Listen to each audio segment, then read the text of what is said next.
Kepelbagaian sajian tradisi Pulau Pinang seperti mi sotong, pasembur dan laksa tidak hanya menjadi kebanggaan penduduknya, malah menjadi tarikan ribuan pelancong. Kini rasa asli menu ikonik itu hilang di air tangan tukang masak warga asing. Justru penguatkuasaan larangan tukang masak warga asing di premis makanan oleh kerajaan negeri tahun depan dapat mengekalkan keaslian hidangan dan memastikan kebersihannya. Laporannya bersama Hamdi Fahmi Muhammad Zaki.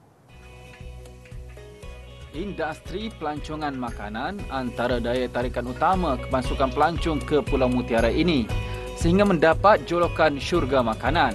Saya nak rasakan keaslian mi goreng tu sendiri. Jadi kalau kita bagi orang luar yang buat, kita tak dapat keaslian masakan Penang tu sendirilah. Saya memang nak original lah. Kadang-kadang kita pergi kat tempat lain ada buat menu yang sama tapi rasa dia lain. Bagi peniaga, untuk mengekalkan rasa asli, bahan asas perlu disediakan sendiri.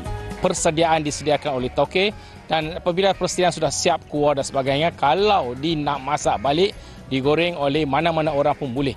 Tak semestinya warga asing, bukan juga orang tempatan. Memang. Saya jadi chef. Dulu saya mula train hotel ada train orang asing. Tapi you kasih dia timbang-timbang, dia boleh buat silap. Dia punya taste boleh lari. Jika hidangan ringkas dan mudah pun keasliannya sukar dikekalkan, apatah lagi sajian yang penyediaannya lebih rumit. Rasa asli dikompromi jika tukang masaknya bukan warga tempatan. Bagi saya patut kot sebab sekarang pun warga asing dah terlampau ramai dah. So kalau mereka pun take over kita punya makanan, nanti dah tak ada keunikan dia sendiri. So kalau kita bagi warga asing buat, nanti rasa pun akan jadi lain. Dasar Pulau Pinang melarang tukang masak warga asing menyediakan 13 hidangan antaranya laksa, pasembur, mi sotong bermula tahun depan. Bagaimanapun tidak merangkumi nasi kandar yang sinonim dengan Pulau Pinang. Keaslian rasa nasi kandar berasal dari India, diteruskan melalui generasi yang masih memelihara resepi turun-temurun. Ini nasi kandar ini memang walaupun kalau orang ingin mau makan macam ini makanan di India pun saya ingat payah dapat macam itu. Pasal apa kita ini makanan ini family lah, kita family. Ini dia orang masak di India, kita ikutlah dia punya resipi. Larangan 13 jenis makanan itu mula diperkenal 10 tahun lalu.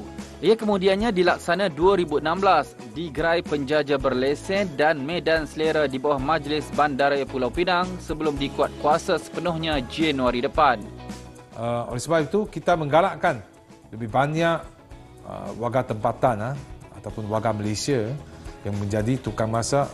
Samping itu kita dapat memberikan peluang pekerjaan untuk warga tempatan. Polisi sama juga diteliti Selangor dan pernah dibangkitkan dalam Dewan Undangan Negeri.